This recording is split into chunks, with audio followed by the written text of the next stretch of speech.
faster.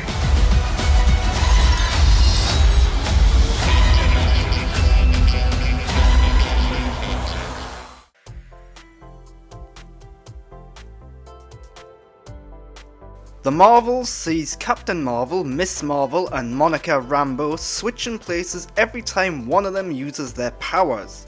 Meanwhile, the Kree want revenge against Captain Marvel, whose actions have jeopardized their home planet. The Marvels is a fun, energetic, charming film, and one that proves that the MCU can still deliver on that level.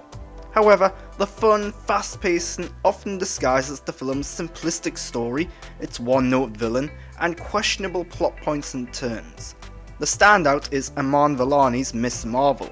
She provides the film's heart and soul, with a rambunctious vibe throughout. She's an excited teenager who not only gets to meet her hero, but become one herself. Iman does a great job at showing the character's shock and awe, her eagerness and more. She's essentially an MCU fan inside the MCU. And the depth, quirks and dynamics of her own TV show also feature in this movie, fitting in quite well too.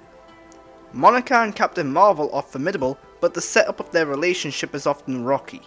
Captain Marvel is given little to say and she's usually the muscle or power of the group. It's a bit of a waste of the fantastic Brie Larson's abilities and talents.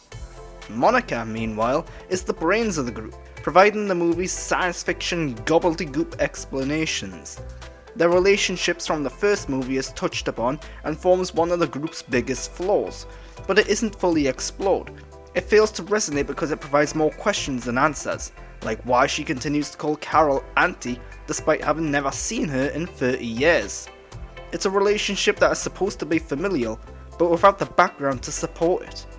The film is fast, fun and funny.